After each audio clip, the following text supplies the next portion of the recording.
High command ಅವ್ರು ತೀರ್ಮಾನ ಮಾಡ್ತಾರ್ರಿ. ಪುನಃ ಅದನ್ನೇ ಕೇಳಿದ್ರೆ ಸುತ್ತಿ ಹೈಕಮಾಂಡ್ ಅವ್ರು ಏನು ತೀರ್ಮಾನ ಮಾಡ್ತಾರೆ ಇಲ್ಲಿ ಕರೆದ್ರೆ ಹೋಗ್ತೀನಿ, ಇಲ್ಲಿಗೆ ಕರೆದ್ರೆ ಹೋಗ್ತೀನಿ. ಇಲ್ಲಿ ನಾನೇ ಹೋಗ್ಬೇಕಾದ್ರೆ ರಾಹುಲ್ ಗಾಂಧಿ ಅಪಾಯಿಂಟ್ಮೆಂಟ್ ಕೊಟ್ಟಾಗ ಹೋಗ್ತೀನಿ. ನಮಸ್ಕಾರ ವೀಕ್ಷಕರೇ, ದಿ ಫೆಡರಲ್ ಕರ್ನಾಟಕಕ್ಕೆ ಸ್ವಾಗತ. ನಾನು ವಿಜಯ್ ಜನಹಳ್ಳಿ. ಸಾಕಷ್ಟು ಚರ್ಚೆ ಆಗ್ತಾ ಇರುವಂತದ್ದು ಮುಂಚಿನಿಂದಲೂ ಕೂಡ ನಾಯಕತ್ವ ಬದಲಾವಣೆ ವಿಚಾರ ಸಂಬಂಧಪಟ್ಟಂತೆ ಹಲವು ಬಾರಿ ಚರ್ಚೆ ಆಗ್ತಾ ಇತ್ತು. ಇವತ್ತು ಬದಲಾವಣೆ, ನಾಳೆ ಬದಲಾವಣೆ, ನವೆಂಬರ್ ಬದಲಾವಣೆ, ಡಿಸೆಂಬರ್ ನಂತರ ಜನವರಿ, ಇವೆಲ್ಲವೂ ಕೂಡ ಸಾಕಷ್ಟು ಡೆಡ್ ಲೈನ್ ಗಳನ್ನ ಏನು ಚರ್ಚೆಗಳು ಕೂಡ ನಡೀತಾ ಇತ್ತು. ಹಲವು ಡೇಟ್ ಗಳನ್ನ ಕೊಡ್ಲಾಗ್ತಾ ಇತ್ತು. ಆದ್ರೆ ಉಪಚುನಾವಣೆಯ ಫಲಿತಾಂಶದ ಬಳಿಕ, ಸರ್ಕಾರಕ್ಕೆ 3 ವರ್ಷ ತುಂಬಿದ ಬಳಿಕ ನಾಯಕತ್ವ ಬದಲಾವಣೆ ಖಂಡಿತವಾಗ್ಲೂ ಕೂಡ ಹಾಗೆ ಆಗುತ್ತೆ ಅನ್ನುವಂತ ಚರ್ಚೆ, ಅದು ಈಗಿನ ಚರ್ಚೆ ಒಂದು ದೊಡ್ಡ ಮಟ್ಟದ ಪೀಕ್ಗೆ ಹೋಗಿರುವಂತದ್ದು. ಇದಕ್ಕೆ ಪೂರಕವಾಗಿ ಮಲ್ಲಿಕಾರ್ಜುನ ಖರ್ಗೆ ಅವರು ಮಾತಾಡ್ತಾರೆ ಮೊದಲ ಬಾರಿಗೆ ಬಹಿರಂಗವಾಗಿ, ಮತ್ತು ಸತೀಶ್ ಜಾರಕಿಹೊಳಿ, ಪರಮೇಶ್ವರ್ ಸೇರಿದಂತೆ ಅನೇಕ ಜನ ನಾಯಕತ್ವ ಬದಲಾವಣೆ ಸಂಬಂಧಪಟ್ಟಂತೆ ಬಹಿರಂಗವಾಗಿ ದೊಡ್ಡ ಮಟ್ಟದಲ್ಲಿ ಹೇಳಿಕೆಗಳನ್ನ ಕೊಡ್ತಾ ಇದ್ದಾರೆ. ಇದಕ್ಕೆ ಪೂರಕವಾಗಿ ಮುಖ್ಯಮಂತ್ರಿ ಸಿದ್ದರಾಮಯ್ಯ ಅವರು ಇಂದು ಮೊದಲ ಬಾರಿಗೆ ನಾಯಕತ್ವ ಬದಲಾವಣೆ ವಿಚಾರಕ್ಕೆ ಸಂಬಂಧಪಟ್ಟಂತೆ ಹೈಕಮಾಂಡ್ ಹೇಳಿದ್ರೆ ಮುಂದುವರಿತೀನಿ, ಇಲ್ಲ ಅಂತಂದ್ರೆ ಅಂತ ಹೇಳುವ ಮೂಲಕ ಕ್ವಶನ್ ಮಾರ್ಕ್ ಅನ್ನ ಇಟ್ಟಿರುವಂತದ್ದು. ಇದು ಏನನ್ನ ಸೂಚಿಸುತ್ತೆ? ನಿಜವಾಗ್ಲೂ ನಾಯಕತ್ವ ಬದಲಾವಣೆ ಆಗುತ್ತಾ, ಅಥವಾ ಉಪಚುನಾವಣೆ ಫಲಿತಾಂಶ ಮುಖ್ಯಮಂತ್ರಿ ಸಿದ್ದರಾಮಯ್ಯ ಸ್ಟ್ರಾಂಗ್ ಆದ್ರ ಅಥವಾ ವೀಕ್ ಆದ್ರ? ಈ ಬಗ್ಗೆ ಇವತ್ತು ಚರ್ಚೆಯಲ್ಲಿ ವಿಶ್ಲೇಷಣೆ ಮಾಡ್ತಾ ಹೋಗ್ತೀನಿ. ನಮ್ಮ ಜೊತೆ ಹಿರಿಯ ಪತ್ರಕರ್ತರಾದಂತ, ರಾಜಕೀಯ ವಿಶ್ಲೇಷಕರಾದಂತ ಸಮೀವುಲ್ಲಾ ಸರ್ ಇದ್ದಾರೆ. ಸರ್, ಕಾರ್ಯಕ್ರಮಕ್ಕೆ ಸ್ವಾಗತ. ನಮಸ್ಕಾರ ವಿಜಯ್. ನಮಸ್ಕಾರ ಸರ್. ಉಪಚುನಾವಣೆ ಫಲಿತಾಂಶದ ಬಳಿಕ ನಾಯಕತ್ವ ಬದಲಾವಣೆ ಅಂತ ಚರ್ಚೆ ದೊಡ್ಡ ಮಟ್ಟದಲ್ಲಿ ಈಗ ಶುರುವಾಗಿರುವಂತದ್ದು. ಅಂದ್ರೆ ಮುಂಚಿನಲ್ಲಿ ಕೂಡ ಚರ್ಚೆ ಇತ್ತು, ಆದ್ರೆ ಈಗ ಶುರುವಾಗಿರುವಂತದ್ದು ಏನನ್ಸುತ್ತೆ ಸರ್ ಸಂಬಂಧಪಟ್ಟಂತೆ? ಅಂದ್ರೆ ಫಲಿತಾಂಶಕ್ಕೂ ಇದಕ್ಕೆ ಏನಾದ್ರು ಕೂಡ ಸಂಬಂಧ ಇದೆಯಾ, ಅಥವಾ ಫಲಿತಾಂಶಕ್ಕೋಸ್ಕರ ಕಾಯ್ತಾ ಇದ್ರ? ಈಗ ಉಪಚುನಾವಣೆಯಲ್ಲಿ 2 ಕ್ಷೇತ್ರಗಳಲ್ಲಿ ಕಾಂಗ್ರೆಸ್ ಗೆದ್ದಿದೆ. ಒಂದು ಕ್ಷೇತ್ರಗಳಲ್ಲಿ ಒಳ್ಳೆ ಮೆಜಾರಿಟಿ, ಇನ್ನೊಂದು ಕ್ಷೇತ್ರದಲ್ಲಿ ಕಷ್ಟದ ಕ್ಷೇತ್ರದಲ್ಲಿ ತಿಣುಕಾಡಿ ಕಡೆಗೂ ಕೂಡ ಗೆದ್ದಿದ್ದಾರೆ. ಹೀಗಾಗಿ ಸಾಮಾನ್ಯವಾಗಿ ಹೀಗೆ ಗೆದ್ದಂತ ಸಂದರ್ಭದಲ್ಲಿ 3 ವರ್ಷ ಜನಾದೇಶಕ್ಕೆ, ಆಂಟಿ ಇನ್ಕಂಬೆನ್ಸಿಗೆ ಸಫಿಶಿಯಂಟ್ ಟೈಮ್. ಅದು ಆಂಟಿ ಇನ್ಕಂಬೆನ್ಸಿ ತುಂಬಾ ಸ್ಟ್ರಾಂಗ್ ಆಗಿದ್ದಿದ್ರೆ ಇದ್ರಲ್ಲಿ ಸುಳಿವು ಸಿಕ್ಬಿಡುತ್ತೆ.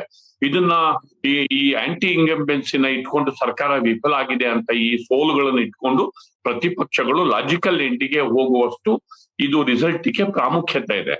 ಆದ್ರೆ ಈ 2 ಕ್ಷೇತ್ರದಲ್ಲಿ ಕಾಂಗ್ರೆಸ್ ಗೆದ್ದಂತ ಸಂದರ್ಭದಲ್ಲಿ ಮುಖ್ಯಮಂತ್ರಿ ಆಗಿದ್ದವರು ಅದನ್ನ ವಿಜೃಂಭಿಸ್ತಾರೆ. ತನ್ನ ನಾಯಕತ್ವವನ್ನ ಲೋಪ್ ಮಾಡ್ಕೊಳ್ಳೋದಕ್ಕೆ, ತನ್ನ ನಾಯಕತ್ವವನ್ನ ಬಲವಾಗಿ ಎಸ್ಟಾಬ್ಲಿಷ್ ಮಾಡ್ಕೊಳ್ಳೋದಕ್ಕೆ, ಸಮರ್ಥನೆ ಮಾಡ್ಕೊಳ್ಳೋದಕ್ಕೆ ನನ್ನ ನಾಯಕತ್ವದಲ್ಲಿ ಗೆದ್ದಿದೆ ಅಂತ ಡಿಪೆಂಡ್ ಮಾಡ್ಕೊತಾರೆ. ಅವರ ಬೆಂಬಲಿಗರು ಅದನ್ನ ವಿಜಯೋತ್ಸವದ ರೀತಿಯಲ್ಲಿ ಆಚರಿಸ್ತಾರೆ. ಇದು ಸಾಮಾನ್ಯವಾಗಿ ನಾವು ರಾಜಕಾರಣದಲ್ಲಿ ಕಂಡು ಬಂದಿರುವಂತಹ ವಾಡಿಕೆ. ಆದ್ರೆ ಇವತ್ತು ಮುಖ್ಯಮಂತ್ರಿಗಳು ಮೈಸೂರಲ್ಲಿ ಮಾತಾಡದ್ ನೋಡಿದ್ರೆ ಒಂದ್ ರೀತಿಯಲ್ಲಿ ಸಮಚಿತ್ತದಿಂದ, ಯಾವತ್ ನಿರ್ಭಾವುಕರಾಗಿ ಅವರು ಮಾತಾಡಿದ್ದಾರೆ. ಅವ್ರು ಹಂಗ್ ನೋಡಿದ್ರೆ ಯಾವ್ದು ಸ್ಟೇಟ್ಮೆಂಟ್ ಏನ್ ಮಾಡಿಲ್ಲ, ಅಧಿಕಾರ ಹಸ್ತಾಂತರದ ಬಗ್ಗೆ ಅಥವಾ ಬೇರೆದ್ ಬಗ್ಗೆ ಯಾವ್ದು ಸ್ಟೇಟ್ಮೆಂಟ್ ಮಾಡಿಲ್ಲ. ಪ್ರಶ್ನೆ ಕೇಳಿದ್ರೆ ಮುಖ್ಯಮಂತ್ರಿಗಳು ಹೋಗಯ್ಯ ಅಂತ ಏನೋ ಅವಾಯ್ಡ್ ಮಾಡ್ಬೋದಿತ್ತು. ಆದ್ರೆ ಅವ್ರು ಹೇಳ್ತಾರೆ ಹೈಕಮಾಂಡ್ ಹೇಳಿದ್ರೆ ಸಿದ್ಧ, ಹೈಕಮಾಂಡ್ ತೀರ್ಮಾನನೇ ಅಂತಿಮ ಅಂತ ಹೇಳ್ತಾರೆ. ಹೋಗ್ಲಿ ಬಿಡ, ಅಂತಿಮ ಓಕೆ.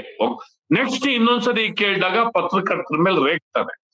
ನೆಕ್ಸ್ಟ್ 5 ವರ್ಷ ನೀವೇನಾ ಸಿಎಂ ಇನ್ನು ಉಳಿದ ಅವಧಿಗೆ ಅಂತ ಕೇಳಿದಾಗ ಅವರು ನಾನೇ ಸಿಎಂ ಆಗ್ತೀನಿ ಅಂತ ಕ್ಯಾಟಗಾರಿಕಲ್ ಆಗಿ ಹೇಳದೇ ಇಲ್ಲ. ಮುಖ್ಯಮಂತ್ರಿಗಳು ನಾನೇ ಸಿಎಂ ಆಗಿ 5 ವರ್ಷ ನಾನು ಇರ್ತೀನಿ. ಸಾಮಾನ್ಯವಾಗಿ ಹೈಕಮಾಂಡ್ ತೀರ್ಮಾನ ಏನ್ ತಗೋತಾರೋ ಬಿಡ್ತಾರೋ ಆ ತೀರ್ಮಾನ ತಗೊಳ್ಳಿ. ಈಗ ACC ಜನರಲ್ ಸೆಕ್ರೆಟರಿ ಬರ್ತಾರೆ, ಏನಾದ್ರು ಕ್ರೈಸಿಸ್ ಇದ್ದಾಗ no change of leadership, X will continue, Y will continue ಅಂತಾರೆ. ಅರ್ಧ ಗಂಟೆಗೆ ಚೇಂಜ್ ಆಫ್ ಲೀಡರ್ಶಿಪ್ ಆಗ್ಬಿಟ್ಟಿರುತ್ತೆ. ಅದೇನಾದ್ರು ಇರ್ಲಿ, 5 ವರ್ಷ ನಾನೇ ಸಿಎಂ ಅನ್ನೋದು ಒಂದು ಟ್ರೆಡಿಷನಲ್ ಸ್ಟೇಟ್ಮೆಂಟ್ ಅಷ್ಟೇ. ಅದು ಆಮೇಲೆ ಏನೇನಾಗುತ್ತಾ ಯಾರಿಗ್ ಗೊತ್ತು. ಈವನ್ ಆ ಸ್ಟೇಟ್ಮೆಂಟೂ ಕೂಡ ಸಿದ್ದರಾಮಯ್ಯ ಮಾಡೋದು ಸ್ವಲ್ಪ ಡಲ್ ಆಗಿರ್ತಾರೆ. ಕಾಂಗ್ರೆಸ್ ಸರ್ಕಾರ ಇರುತ್ತೆ ಅಂತ ಅಂದ್ರೆ ನಾನಾದ್ರೂ ಸಿಎಂ ಆಗಿರ್ಬೋದು, ಯಾರಾದ್ರೂ ಸಿಎಂ ಆಗಿರ್ಬೋದು, ಒಟ್ಟು ಕಾಂಗ್ರೆಸ್ ಸರ್ಕಾರ ಇರುತ್ತೆ. ಅದನ್ನ ಯಾಕೆ ಅವರು ಆ ಸ್ಟೇಟ್ಮೆಂಟ್ ಅನ್ನು ಮಾಡಿದ್ರು ಗೊತ್ತಿಲ್ಲ. ಇನ್ನೊಂದು ಪಾಯಿಂಟ್ ಅಲ್ಲಿ ಏನಂತಾರೆ, ಅವ್ರು ಹೇಳ್ತಾರೆ ನೆಕ್ಸ್ಟ್ ಮುಂದಿನ ಸಿಎಂ ಏನ್ ಈ ತರದ್ದೇನೋ ಒಂದು ಪ್ರಶ್ನೆ ಕೇಳ್ತಾರೆ. ಹೈಕಮಾಂಡ್ ಇಷ್ಟ ಇದ್ರೆ ಇರ್ತೀನಿ, ಇಲ್ದೆ ಹೋದ್ರೆ ಅಂತ ಇಲ್ದೆ ಹೋದ್ರೆ ನಾನ್ ಬಿಡಕ್ ರೆಡಿ. ಅದನ್ನ ಹೇಳಲ್ಲ. ಇಲ್ದೆ ಹೋದ್ರೆ ಹೈಕಮಾಂಡ್ ಹೇಳಿದ್ರೆ ಇರ್ತೀನಿ, ಇಲ್ದೆ ಹೋದ್ರೆ ಏನೇ ಹೇಳ್ತಾರ, ಇಲ್ದೆ ಹೋದ್ರೆ ಅವ್ರ ಏನ್ ಹೇಳ್ತಾರೋ ಅವರು ಆ ತರ ಅನ್ನೋ ತರ ಮಾತಾಡ್ತಾರೆ. Chief minister, sitting chief minister ಮತ್ತೆ ಸಿದ್ದರಾಮಯ್ಯ ಒಬ್ಬ ಬಲಶಾಲಿ ನಾಯಕ, ಸ್ಟ್ರಾಂಗ್ ಲೀಡರ್, ಅಹಿಂದ ನಾಯಕ. ಈ ತರದ ಸ್ಟೇಟ್ಮೆಂಟ್ ಅವರಾಗಿನೇ ಕೊಟ್ಟಿದ್ದಿದೆಯಲ್ಲ, ಇದು ಎಲ್ಲೋ ಒಂದ್ ಕಡೆ ಕಾಂಗ್ರೆಸ್ ಅಲ್ಲಿ ಬಹುದೊಡ್ಡ ವಿದ್ಯಮಾನ ನಡಿಲಿಕ್ಕೆ ಅಖಾಡ ಸಜ್ಜಾಗಿದ್ದು ಅದೀಗ ಗೇರಪ್ ಆಗ್ತಾ ಇದೆಯಾ, ಅದು ಸದ್ಯದಲ್ಲೇ ದೆಹಲಿ ಅಂಗಳದಲ್ಲಿ ಕಾಂಗ್ರೆಸ್ನ ವಿದ್ಯಮಾನ ಸ್ಫೋಟ ಆಗುತ್ತಾ ಅನ್ನುವಂತಹ ಒಂದು ಡೆವಲಪ್ಮೆಂಟ್ಗೆ ಅವರ ಆ ಡೆವಲಪ್ಮೆಂಟಿನ ಸುಳಿವನ್ನ ಮುಖ್ಯಮಂತ್ರಿಗಳ ಸ್ಟೇಟ್ಮೆಂಟ್ ಕೊಡುತ್ತೆ ಅಂತ ನನ್ನ ಲೆಕ್ಕ. ಹೈಕಮಾಂಡ್ ಏನಾದ್ರು ಕೂಡ ಸಂದೇಶ ಬಂದಿದೀವತ್ತ ಆ ಸಂದೇಶದ ಸುಳಿವು ಅರಿತು ಸಿದ್ದರಾಮಯ್ಯ ಅವರು ಹೇಳಿಕೆ ಕೊಟ್ಟಿದ್ದಾರೆ ಅಂತ ಅನ್ಸುತ್ತಲ್ಲ ಸರ್? ಯಾಕಂದ್ರೆ ಇದೇ ಮೊದಲ ಬಾರಿಗೆ ಈ ರೀತಿ ಹೇಳಿಕೆ ಕೊಡ್ತಾರಂತ ಹಿನ್ನೆಲೆಯಲ್ಲಿ ಹೈಕಮಾಂಡ್ ಇಂದ ಏನಾದ್ರು ಸಂದೇಶ ಬಂದಿರಬಹುದು ಅಂತ ಅನ್ಸುತ್ತಲ್ವಾ? ಅಲ್ಲಿ ಕೇಳ್ತಾರವ್ರು ಹಂಗೂನು. ಈಗ ದೆಹಲಿಗೆ ನೀವು ಹೋಗ್ತೀರಾ ಅಂತ ಕೇಳಿದಾಗ ಇಲ್ಲ ನಾನು ಹೋಗಲ್ಲ, ಕರೆದ್ರೆ ಹೋಗ್ತೀನಿ ಅಂತಂತಾರೆ. ಅಂದ್ರೆ ಡಿಸ್ಕಷನ್ ಮಾಡೋದಕ್ಕೆ, ಹೋಗೋದಕ್ಕೆ, ನಾನು ಕರೆದಲ್ಲಿ ಚರ್ಚೆ ಮಾಡೋದಕ್ಕೆ ನಾನ್ ರೆಡಿ ಅನ್ನೋ ಸುಳಿವನ್ನ ಕೊಡ್ತಾರೆ. ಕರೆದ್ರೆ ಹೋಗ್ತೀನಿ ಅಂತ ಹೇಳ್ತಾರೆ. ಸೊ ಕರೆದ್ರೆ ನೀವು ಏನಾದ್ರು ಟೈಮ್ ಕೇಳಿದೀರಾ ಅಂದ್ರೆ ಇಲ್ಲ ನಾನು ಟೈಮ್ ಕೇಳಿಲ್ಲ ಅಂತ. ಅಂದ್ರೆ ಅವ್ರು ಕರೀತಾರೆ ಅನ್ನೋದು ಅವರಿಗೆ ಗೊತ್ತಿದೆ ಅನ್ನೋದು ಪರೋಕ್ಷವಾಗಿ ವ್ಯಕ್ತ ಆಗುತ್ತೆ. ಅಂದ್ರೆ ಸಿಎಂ ಡೆಲ್ಲಿ ಹೋಗ್ಬಹುದು, DCM ಡೆಲ್ಲಿ ಹೋಗ್ಬಹುದು, MLA ಗಳು ಕೂಡ ದೆಹಲಿಗೆ ದೌಡಾಯಿಸಬಹುದು. ಅವ್ರ ಮಾತಲ್ಲಿ ಅದು ಪ್ರಮುಖವಾಗಿ ವ್ಯಕ್ತ ಆಗುತ್ತೆ, ಅವ್ರ ಮಾತಲ್ಲಿ ವ್ಯಕ್ತ ಆಗುತ್ತೆ. ಮತ್ತ ಆಮೇಲೆ ಇನ್ನೊಂದೇನ್ ಗೊತ್ತಾ, ಕ್ಯಾಬಿನೆಟ್ ರಿಷಫಲ್ಗೆ ಹೋಗಿ ಕೇಳ್ತೀರಾ ಅಂತ ಕೇಳ್ತಾರೆ. ಅಂದ್ರೆ ಕ್ಯಾಬಿನೆಟ್ ರಿಷಫಲ್ಗೆ ನೀವು ಹೋಗಿ ಕೇಳಿ ಅಂತಂದ್ರೆ, ಕ್ಯಾಬಿನೆಟ್ ರಿಷಫಲ್ಗೆ ನಾನು ಕೇಳ್ತೀನಿ ಅಂದ್ರೆ ನಾನು CM ಆಗಿ ಕಂಟಿನ್ಯೂ ಆಗ್ತೀನಿ, ನನ್ನ ನಾಯಕತ್ವದಲ್ಲಿ ನಾನು ಹೊಸ ಕ್ಯಾಬಿನೆಟ್ ಅನ್ನ ತರ್ತೀನಿ, ಒಂದಷ್ಟು ಜನಕ್ಕೆ ಬಿಟ್ಟು ಒಂದಷ್ಟು ಜನಕ್ಕೆ ಸೇರ್ಕೊಂಡು ತರ್ತೀನಿ ಅಂತ ಅದ್ರ ಅರ್ಥ. ಅಂದ್ರೆ ಸರ್ ಹಿಂದೆ ಕ್ಯಾಬಿನೆಟ್ ರಿಷಫಲ್ ಕೇಳಿದ್ದೇನೆ, ಮುಖ್ಯಮಂತ್ರಿ ಹೈಕಮಾಂಡ್ ಒಪ್ಪಿಗೆ ಕೊಟ್ಟರೆ ಕ್ಯಾಬಿನೆಟ್ ರಿಷಫಲ್ ಅಂತ ಹಲವು ಬಾರಿ ಹೇಳಿದ್ರು. ಈಗ ಹೇಳಿಲ್ಲ. ಎಸ್, ಕರೆಕ್ಟ್ ಪಾಯಿಂಟ್ ನೀವ್ ಹೇಳಿದ್ದು. ನಿನ್ನೆ ಆವಾಗ ಅವ್ರು ಹೇಳಿದ್ದನ್ನ ಈಗ ಆ ಧ್ವನಿನಲ್ಲಿ ಹೇಳಕ್ ರೆಡಿ ಇಲ್ಲ. ಈಗ ಸಾಮಾನ್ಯವಾಗಿ ಏನಂತಾರೆ, ಹೌದು ಕೇಳ್ತೀನಿ, ಏನಾಗಲ್ಲ, ಹೌದು ಕೇಳ್ತೀನಿ ಅಂದ್ರೆ CM ಕ್ಯಾಬಿನೆಟ್ ಎಕ್ಸ್ಪೆನ್ಷನ್ ಮಾಡೋದು, ರಿಷಫಲ್ ಮಾಡೋದು ಅವರ ವಿವೇಚನಾ ಅಧಿಕಾರ ಇರುತ್ತೆ. ಹೌದು ಕೇಳ್ತೀನಿ ಅದನ್ನೂ ಹೇಳಕ್ ರೆಡಿ ಇಲ್ಲ ಅವ್ರು ಅದನ್ನೂ ಹೇಳಲಿಲ್ಲ. ಹೈಕಮಾಂಡ್ ಹೇಗ್ ಹೇಳ್ತಾರೋ ಹಾಗೆ ಕೇಳ್ತೀನಿ. ಇವನ್ ಕ್ಯಾಬಿನೆಟ್ ಎಕ್ಸ್ಪ್ಯಾನ್ಷನ್ ಕೂಡ ನಾನ್ ಮಾಡ್ತೀನಿ, ಅವಕಾಶ ಕೊಡಿ ಅಂತ ಕೇಳ್ತೀನಿ ಅನ್ನೋದನ್ನೂ ಅವ್ರು ಹೇಳ. ಹೀಗಾಗಿ ಅವರ ಇವತ್ತಿನ ಸ್ಟೇಟ್ಮೆಂಟ್ ಈವರೆಗಿನ ಉಳಿದ ಸ್ಟೇಟ್ಮೆಂಟ್ ಗಳಿಗಿಂತ ಭಿನ್ನವಾಗಿದೆ. ಸರ್, ಒಂದು ಕುತೂಹಲ ಸರ್, ಆ ಒಂದು ಮಾತಲ್ಲಿ ಅಂದ್ರೆ ಕಾಂಗ್ರೆಸ್ನವರು ಮುಖ್ಯಮಂತ್ರಿ ಆಗಿರ್ತಾರೆ ಅಂತ ಹೇಳುವ ಮೂಲಕ DK ಶಿವಕುಮಾರ್ CM ನನಗಿಷ್ಟ ಇಲ್ಲ, ಅಥವಾ ಕಾಂಗ್ರೆಸ್ ಒಬ್ರು ಮುಖ್ಯಮಂತ್ರಿ ಆಗಿರ್ಬೋದು, ಆದ್ರೆ ತುಂಬಾ ಸುಲಭವಾಗಿ DK ಶಿವಕುಮಾರ್ CM ಆಗೋದಕ್ಕೆ ಬಿಡೋದಿಲ್ಲ ಅನ್ನುವಂತ ಸಂದೇಶ ಕೂಡ ಒಂದ್ ರೀತಿ ರವಾನೆ ಮಾಡ್ದಂಗಿದೆ ಅಲ್ವಾ? ನನಗೆ ಆತರ ಏನ್ ಅನ್ನಿಸ್ಲಿಲ್ಲ. ನನಗೆ ಇವತ್ತು ಈ ಸ್ಟೇಟ್ಮೆಂಟ್ ಅಲ್ಲಿ ಶಿವಕುಮಾರನ್ನ ವಿರೋಧ ಮಾಡಿ ಅವ್ರು ಏನಾದ್ರು ಇನ್ಕ್ಲೈನ್ ಮಾಡಿರೋದು ಅವ್ರು ಆಗ್ಬಾರ್ದು ಅಂತದ್ದೇನು ನನಗೆ ಬಿಟ್ವೀನ್ ದಿ ಲೈನ್ಸ್ ನನಗೆ ಅನ್ನಿಸ್ಲಿಲ್ಲ. ನನಗೆ ಅನ್ಸಿದ್ದೇನು ಅಂತಂದ್ರೆ, ಓವರ್ ಆಲ್ ಇದನ್ನ ನೋಡಿದ್ಮೇಲೆ ನನಗೆ ಅನ್ಸಿದ್ದೇನು ಅಂತಂದ್ರೆ, ಹಿ ಈಸ್ ವಿತ್ ಓಪನ್, ಮುಕ್ತವಾದ ನಾಯಕತ್ವ ಬದಲಾವಣೆ ಇರ್ಬೋದು, ಅಧಿಕಾರ ಹಂಚಿಕೆ ಇರ್ಬೋದು. He is with open mind, ಅವರು ಮುಕ್ತವಾಗಿದ್ದಾರೆ. ಮತ್ತು ಹೈಕಮಾಂಡ್ ಜೊತೆಗೆ ಈ ವಿಚಾರನ ಚೇಂಜ್ ಆಫ್ ಲೀಡರ್ಶಿಪ್ ಇರ್ಬೋದು, ಮತ್ತೊಂದಿರ್ಬೋದು, ಅವ್ರ ಜೊತೆ ಚರ್ಚೆ ಮಾಡೋದಕ್ಕೆ ಮತ್ತು ಅವ್ರು ಹೇಳಿದ್ದನ್ನ ಕೇಳೋದಕ್ಕೆ ಸಿದ್ಧ ಇದ್ದಾರೆ. ಈ ಕ್ಯಾಟಗಾರಿಕಲ್ ಆದಂತಹ ಕ್ಲಿಯರ್ ಆದಂತಹ ಸಂದೇಶವನ್ನು ಅವ್ರು ಹೈಕಮಾಂಡಿಗೆ ರವಾನೆ ಮಾಡ್ತಿದ್ದಾರೆ. ಇದು ನನಗೆ ಇದರ ಬೇಸಿಸ್ ಮೇಲೆ, ಅವರ ಮಾತಿನ ಬೇಸಿಸ್ ಮೇಲೆ ಕಂಡು ಬಂದಿದ್ದಂದ್ರೆ he is open to the discussion. Change of leadership, ಅಧಿಕಾರ ಹಸ್ತಾಂತರನ, ರೀಶಫಲ್, ಬರುವ ಪರಿಸ್ಥಿತಿಯನ್ನ ಯಾವ ರೀತಿ ಬರಬೇಕು, ಏನ್ ಮಾಡ್ಬೇಕು ಅಂತ ಎದುರಿಸೋದಕ್ಕೆ ಅವರು ಸಿದ್ಧ ಇದ್ದಾರೆ. ಮತ್ತು ಹೈಕಮಾಂಡ್ ಮಾತನ್ನ ಪಾಲಿಸೋದಕ್ಕೂ ಕೂಡ ಸಿದ್ಧ ಇದ್ದಾರೆ. ಅದನ್ನ ಅವರು ಸಾರ್ವಜನಿಕವಾಗಿ ಅಡ್ಮಿಟ್ ಮಾಡ್ತಾರೆ. ಪಟ್ಟಿಟ್ಕೊಂಡು ಸ್ಟ್ರಾಟಜಿ ಮಾಡಿ ನಾನು ಕೌಂಟರ್ ಮಾಡೋದಕ್ಕೆ ಬೆಂಬಲಿಗರ ಸಭೆ ಕರೆಯೋದು ಇಲ್ಲ ಅನ್ನೋದು, ಆ ತರದ ಸುಳಿವನ್ನ ಅವ್ರು ಕೊಡ್ತಾ ಇದ್ದಾರೆ. ಅಂದ್ರೆ ಕಂಡೀಷನ್ ಅಥವಾ ಅನ್ಕಂಡೀಷನಲ್ ಹೈಕಮಾಂಡ್ ಮಾತು ಕೇಳ್ತಾರೆ ಅನ್ಸುತ್ತೆ ಸರ್. ಯಾಕಂದ್ರೆ ಈಗ ಕೇರಳದಲ್ಲಿ ಒಂದರಲ್ಲಿ ಮಾತ್ರ ರಾಜ್ಯದಲ್ಲಿ ಈಗ ಅಧಿಕಾರ ಇರುವಂತದ್ದು, ಅಂದ್ರೆ ತೆಲಂಗಾಣ ಮತ್ತು ಕೇರಳದಲ್ಲಿ ಮಾತ್ರ ಇರುವಂತದ್ದು. ಈಗ ತಮಿಳುನಾಡಲ್ಲೂ ಕೂಡ ಮೈತ್ರಿ ಪಕ್ಷ ಇತ್ತು, ಅದು ಕೂಡ ಇಲ್ಲ. ಉಪಚುನಾವಣೆಯಲ್ಲಿ 2 ಕ್ಷೇತ್ರಗಳಲ್ಲಿ ಕಾಂಗ್ರೆಸ್ ಗೆದ್ದಿರುವಂತದ್ದು, ಒಂದ್ ಕಡೆ ದಾವಣಗೆರೆ ದಕ್ಷಿಣ ಕ್ಷೇತ್ರದಲ್ಲಿ ಆಯಾಸ ಪಟ್ಟು ಗೆದ್ದಿರುವಂತದ್ದು.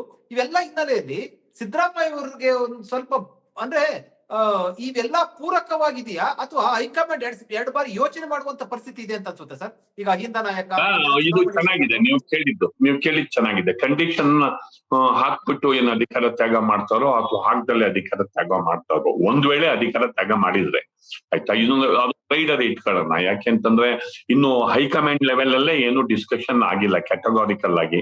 ಅಲ್ಲಿ ಏನಾದ್ರು ಒಂದ್ ಕಾಂಕ್ರೀಟ್ ಆಗಿ ಡಿಸ್ಕಷನ್ ಆಗಿದೆ, ನಿಮಗಾಗ್ಲಿ ನಮಗಾಗ್ಲಿ ಸುಳಿವು ಸಿಕ್ಕಿರೋದು ಇರ್ಲಿ ಅಂದ್ರೆ ಈಗ ಮೊದಲು ಅವರು ಕಂಡೀಷನ್ನೇ ಹಾಕಿದ್ರು. ವೇಣುಗೋಪಾಲ್ ಜೊತೆ ಚರ್ಚೆ ನಡೆಸಿದಂತ ಸಂದರ್ಭದಲ್ಲಿ ದಲಿತ ನಾಯಕರೊಬ್ಬರನ್ನ ಮುಖ್ಯಮಂತ್ರಿ ಮಾಡಬೇಕು ಅಂತ ದಲಿತ ಸಿಎಂಗೆ ಹೆಚ್ಚು ಬಲ ಬಂದಿದ್ದು ಅವ್ರ ಸ್ಟೇಟ್ಮೆಂಟ್ ಇಂದಲೇ, ಅವರು ಹಾಕಿದ ಕಂಡೀಷನ್ ಇಂದಲೇ. ಮತ್ತು ಆ ದಲಿತ ಮುಖ್ಯಮಂತ್ರಿ ಒಂದ್ ವೇಳೆ ಚೇಂಜ್ ಆಫ್ ಲೀಡರ್ಶಿಪ್ ಆಗಿ ಒಂದ್ ವೇಳೆ ದಲಿತ ಮುಖ್ಯಮಂತ್ರಿಯನ್ನ ಹೈಕಮಾಂಡ್ ಕನ್ಸಿಡರ್ ಮಾಡೋದು ಇದ್ರೆ ಅದು ಡಾಕ್ಟರ್ ಜಿ ಪರಮೇಶ್ವರ್ ಅನ್ನೋದು ಕೂಡ ಆಗಿತ್ತು. ಅದು ಕಂಡೀಷನ್ನೇ ಆಗಿತ್ತು ಹೌದು ಅವಾಗ. ಆದ್ರೆ ಈಗ ಅದಾದ ನಂತರ ಪರಮೇಶ್ವರ್ ಅವರ ಹೆಸರು ಚಾಲ್ತಿಗೆ ಬಂತು. ಪರಮೇಶ್ವರ್ ಆಕ್ಟಿವ್ ಆದ್ರು.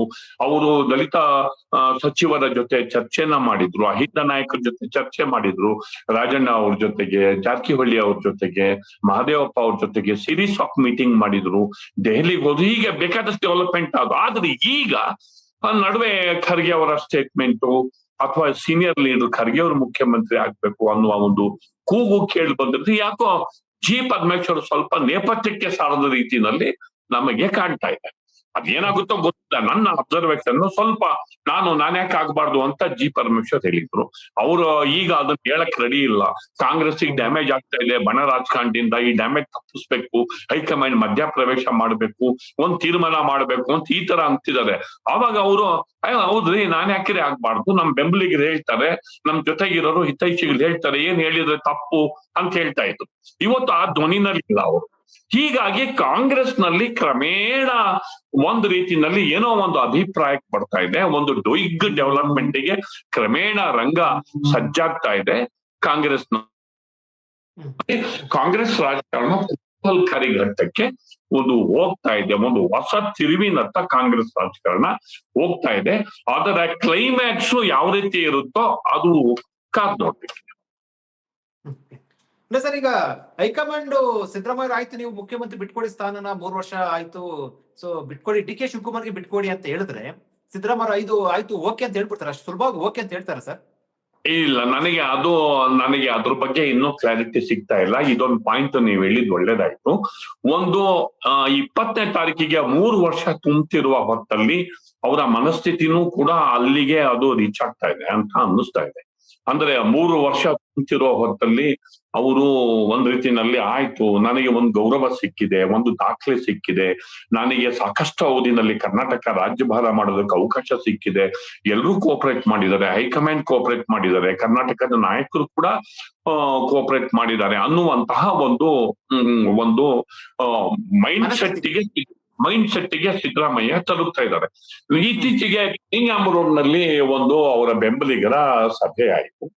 ಆ ಸಭೆಯಲ್ಲಿ ನನಗೆ ಬಂದ ಮಾಹಿತಿಯ ಪ್ರಕಾರ ಕೆಲವು ಸಚಿವರು ಇದು ಹೇಗೆ ನಮ್ ವಿರುದ್ಧ ಹಿಂಗಾಗ್ತಾ ಇದೆ, ನಾವು ಅದನ್ನ ಏನಾದ್ರು ಮಾಡಿ ತೋರಿಸ್ಬೇಕು, ನಮ್ ಶಕ್ತಿನೂ ತೋರಿಸ್ಬೇಕು, ಅಂದ್ರೆ ನಾವು ಒಂದು ಕೌಂಟರ್ ಸ್ಟ್ರಾಟಜಿ ಮಾಡೋಣ ಅನ್ನುವಂತಹ ಅಭಿಪ್ರಾಯದ ಮಾತುಗಳನ್ನ ಆ ಸಭೆಯಲ್ಲಿ ಒಬ್ರು ಸಚಿವರು ಆಡಿದ್ರು. ನೀವು ಅಂತಹ ಚರ್ಚೆಯನ್ನ ನನ್ನ ನಾಯಕತ್ವದ ನನ್ನ ಹಾಜರಿಯಲ್ಲಿ ನಡೆಯಲಿರುವ ಸಭೆಯಲ್ಲಿ ಚರ್ಚೆ ನಡೆಸೋದಾದ್ರೆ ನಾನು ಬರೋದಿಲ್ಲ. ಯಾಕೆ ಅಂತಂದ್ರೆ ನಾನಿಲ್ಲಿ ಅದನ್ನ ಕೌಂಟರ್ ಮಾಡೋ ಸ್ಟ್ರಾಟಜಿ ಬಗ್ಗೆ ಚರ್ಚೆ ನಡೀತು ಅನ್ನುವಂತಹ ಒಂದು ಸಣ್ಣ ಸುದ್ದಿ ಹೊರಗೆ ಬಂದೂ ಕೂಡ ಸಿದ್ದರಾಮಯ್ಯ ನೋಡಿ ಹೇಳಿದ ಮಾತನ್ನ ಕೇಳಿದ್ರು. ಸೋನಿಯಾ ಗಾಂಧಿ ಅವರಿಗೆ ಗೌರವದಿಂದ ನಡೆಸ್ಕೊಂಡ್ರು, ಬೇರೆ ನಾಯಕರು ಗೌರವದಿಂದ ನಡೆಸ್ಕೊಂಡ್ರು, 2 ಟರ್ಮ್ ಸಿಎಂ ಮಾಡಿದ್ರು, ಅವ್ರು ಹೇಳಿದ್ದನ್ನೆಲ್ಲ ಕೇಳಿದ್ರು, ಅವ್ರು ಹೇಳಿದ ರೀತಿಯಲ್ಲಿ ಟಿಕೆಟ್ ಕೊಟ್ರು, ಸಚಿವರಿಗೆ ಮಿನಿಸ್ಟರ್ ಮಾಡಿದ್ರು, ಎಲ್ಲಾ ರೀತಿಯ ಗೌರವ ಕೊಟ್ರು. ಆದ ನಿರ್ಗಮನದ ಸಂದರ್ಭದಲ್ಲಿ ಅವ್ರನ್ನ ಕೌಂಟರ್ ಮಾಡುವಂತ ಸ್ಟ್ರಾಟಜಿ ಮಾಡ್ತಿದ್ದಾರೆ, ಇವರಿಗೆ ನಿಯತ್ತಿಲ್ವಾ ಅನ್ನುವಂತ ಪ್ರಶ್ನೆ ಬರುತ್ತೆ. ನಾನು ಅಂತಹ ವಿಶ್ವಾಸ ದ್ರೋಹದ ವಿವಾದದ ಸುಳಿಗೆ ನಾನು ಸಿಲ್ಕೋದಕ್ಕೆ ರೆಡಿ ಇಲ್ಲ. ನಾನು ಹೈಕಮಾಂಡ್ ಸೋನಿಯಾ ಗಾಂಧಿ ಅವರು ನನಗೆ ಕರೆದು ಸಿದ್ದರಾಮಯ್ಯ ನೀವು ರಾಜೀನಾಮೆ ಕೊಡ್ಬೇಕಾಗತ್ತೆ ಅಂತ ಹೇಳಿದ್ರೆ ನಾನು ಅವ್ರ ಮಾತಿಗೆ ಗೌರವ ಕೊಟ್ಟು ನಾನು ನಿರ್ಗಮನ ಆಗ್ತೀನಿ. ನನಗೆ ಗೌರವ ಪೂರ್ವಕ ನಿರ್ಗಮನ.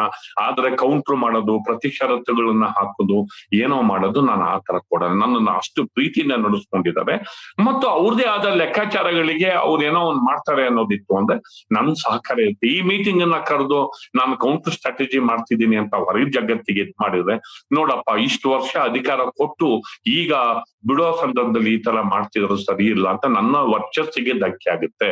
ನಾನು ಅದನ್ನ ಮಾಡಲ್ಲ ಅಂತ ಹೇಳಿದ್ದಾರೆ.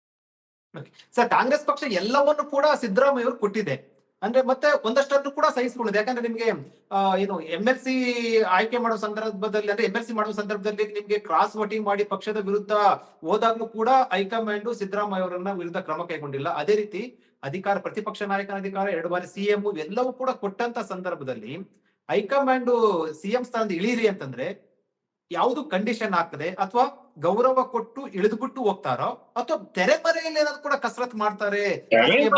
ಕಸರತ್ ಮಾಡೇ ಮಾಡ್ತಾರೆ ವಿಜಯ್. ಈಗ ಅವ್ರ ಬೆಂಬಲಿಗರು ಅವ್ರ ಬೆಂಬಲಿಗರು ಈಗ ಜಾರಕಿಹೊಳಿ ಈಗ ಅವ್ರ ಆಕ್ಟಿವಿಟೀಸ್ ನೋಡಿ, is emerging us Ahinda leader. Siddaramaiah ಅವ್ರ ಜಾಗಕ್ಕೆ ಫಿಟ್ ಆಗೋದಕ್ಕೆ ಹೋಗ್ತಿದ್ದಾರೆ. ಸಿದ್ದರಾಮಯ್ಯ ನಿರ್ಗಮನ ಆಗೋದು ಸುಳಿವಾ? ನೀವು ನನ್ ಮಾತು ಅಹಿಂದ ಮತ್ತೆ ಮೀಟಿಂಗ್ ಮಾಡ್ಬೇಕು, ಅಹಿಂದ ಮೂಮೆಂಟ್ ನ ಬರೀ ಎಲೆಕ್ಷನ್ ಟೈಮಲ್ಲಿ ಅಹಿಂದ ಅಲ್ಲ ಅದ್ರ ಆಚೆಗೆ ತಗೊಂಡ್ ಹೋಗ್ಬೇಕು, ಅಹಿಂದ ಅನ್ನೋದನ್ನ ಒಂದು ಮೈಂಡ್ ಸೆಟ್ ಮಾಡ್ಬೇಕು ಅಂತ ಅವ್ರು ಹೇಳ್ತಿದ್ದಾರೆ. ಯಾರೋ ಜಾರಕಿಹೊಳಿ ಅಹಿಂದ ಬಗ್ಗೆ ಜಾಸ್ತಿ ಈಗ ಬಾಗಲಕೋಟೆನಲ್ಲಿ ಕುತ್ಕೊಂಡು ಅಹಿಂದ ಮಾಡಿ ಗೆಲ್ಸಿದ್ರು, ಹಾವೇರಿನಲ್ಲಿ ಕುತ್ಕೊಂಡು ಮಾಡಿ ಗೆಲ್ಸಿದ್ರು. ಹೀಗಾಗಿ ಅವರು is trying to emerge as an Ahinda lead.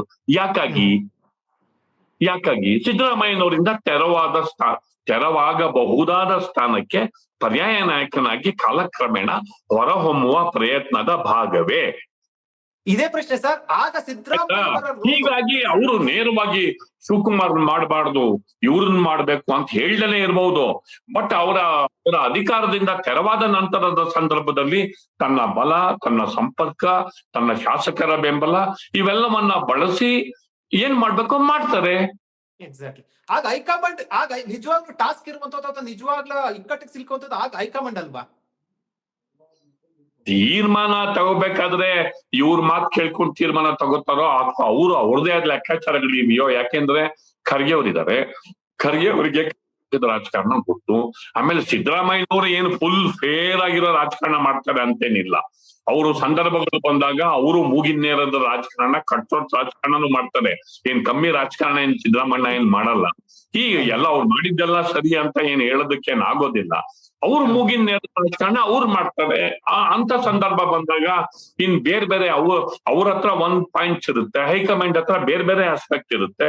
ಇದೆಲ್ಲವನ್ನ ಗಮನಿಸಿ ಬೇರೆಯವರು ಪಕ್ಷಕ್ಕೆ ದುಡಿದವರು, ಎಲ್ಲಾ ರೀತಿಯಲ್ಲಿ ನೆರವಾದವರು ಈ ಆಲ್ಟರ್ನೇಟಿವ್ ಲೀಡರ್ ಬಿಲ್ಡ್ ಮಾಡ್ಬೇಕಲ್ವಾ? 2 ವರ್ಷ ಕಂಟಿನ್ಯೂ ಆಗ್ತಾರೆ, 28ಕ್ಕೆ ಎಲೆಕ್ಷನ್ ನಡೆಯುತ್ತೆ. 28ಕ್ಕೆ ಎಲೆಕ್ಷನ್ ನಡೆದಾಗ್ಲೂ ಮತ್ತೆ ಏನ್ ವ್ಯಾಕ್ಯೂಮೇ ಕ್ರಿಯೇಟ್ ಆಗುತ್ತೆ. ಆವಾಗ್ಲೂ ಸಿದ್ದರಾಮಯ್ಯ ಕಂಟಿನ್ಯೂ ಮಾಡ್ತಾರಾ? ಇಲ್ಲ. ಒಂದು ಆಲ್ಟರ್ನೇಟಿವ್ ಲೀಡರ್ ಬಿಲ್ಡಪ್ ಆಗ್ಲೇಬೇಕು. ಎಕ್ಸಾಕ್ಟ್ಲಿ. ಕೆಪಿಸಿಸಿ ಅಧ್ಯಕ್ಷ ಸ್ಥಾನ ಬರುತ್ತೆ. ಇವೆಲ್ಲವೂ ಕೂಡ ರಾಜಕೀಯವಾಗಿ ಏನೇನು ಆಟ ಆಡ್ಬೇಕು ಅವೆಲ್ಲವೂ ಕೂಡ ಅಷ್ಟು ಕೂಡ ಸ್ವಲ್ಪ ಸಿಗ್ತಾ ಇದಾವೆ. ಅಂದ್ರೆ ಒಟ್ಟ ಮೇ 20 ನಂತರ ಒಂದಷ್ಟು ಬೆಳವಣಿಗೆಗಳಿಗೆ ಸಾಕ್ಷಿ ಆಗುತ್ತೆ ಅನ್ಸುತ್ತಲ್ವಾ ಸರ್? ಆಗ್ತದೆ, ತುಂಬಾ ಚೆನ್ನಾಗಾಗ್ತವೆ ಡೆವಲಪ್ಮೆಂಟ್. ಮತ್ತು ಅಷ್ಟೊತ್ತಿಗೆ ಕರ್ನಾಟಕ ರಾಜ್ಯ ರಾಜಕಾರಣದ ದಿಕ್ಕೇನು, ಹೈಕಮಾಂಡ್ ತೀರ್ಮಾನಗಳೇನು ಅವೆಲ್ಲ ಒಂದು ಸಿದ್ದರಾಮಯ್ಯನವ್ರನ್ನೇ ಮುಂದುವರಿಸ್ಬೇಕಾ, ಅಹಿಂದ ಇರ್ಬೇಕು ಅನ್ನೋ ಕಾರಣಕ್ಕೆ ಈ 2 ವರ್ಷದ ಅವಧಿಗೆ ಅವ್ರನ್ನೇನಾದ್ರು ಮುಂದುವರಿಸ್ಬೇಕಾ ಅನ್ನೋದು one of the point high command ಮುಂದೆ. ಅದು ಇದೆ. ಏನ್ ಸಿದ್ದರಾಮಯ್ಯನವ್ರನ್ನ ನೀವು ಮುಂದುವರಿಸಿ ಅಂತ ಕೇಳ್ದೆ ಹೋದ್ರು ಅದು ಇದೆ. ಯಾಕೆಂದ್ರೆ ಅದು again voter point of view ಇಂದ, AHINDA, backward communities, SC ST minority point of view ಇಂದ, party organisation point of view ಇಂದ ಇವನ್ ಅದು ಕೂಡ ಇದೆ. ಆತಂಕವೂ ಕೂಡ ಇದೆ ಹೈಕಮಾಂಡ್ಗೆ. ಅದು ಇದೆ ಡೆಫಿನೆಟ್ಲಿ. ತುಂಬಾ ಧನ್ಯವಾದ ಸರ್, ಸಮೀರ್ ಸರ್ ಮಾತಾಡಿದಕ್ಕೆ. Thank you so much. Thank you. ವೀಕ್ಷಕರೇ, ಇದು ಮೇ 20 ನಂತರ ರಾಜ್ಯ ಕಾಂಗ್ರೆಸ್ನಲ್ಲಿ ಆಗಲಿರುವಂತ ಸಾಧ್ಯತೆ ಇರುವಂತ ರಾಜಕೀಯ ಬೆಳವಣಿಗೆಗಳು ಒಂದೊತ್ತು ಸತ್ಯ, ಒಂದು ಮುಖ್ಯಮಂತ್ರಿ ಸಿದ್ದರಾಮಯ್ಯ ಬದಲಾವಣೆ ಆಗ್ತಾರೋ ಅಥವಾ ಇಲ್ವಾ ಅನ್ನುವ ಸಂಬಂಧಪಟ್ಟಂತೆ ಒಂದು ಒಂದು ಒಂದು ಒಂದು ಸ್ಪಷ್ಟ ಚಿತ್ರಣ ಸಿಗಲಿದೆ. ಅದಕ್ಕೆ ಪೂರಕವಾಗಿ ಒಂದಷ್ಟು ಬೆಳವಣಿಗೆಗಳು ನಡೆಯುವಂತಹ ಸಾಧ್ಯತೆ ಇರುವಂತದ್ದು.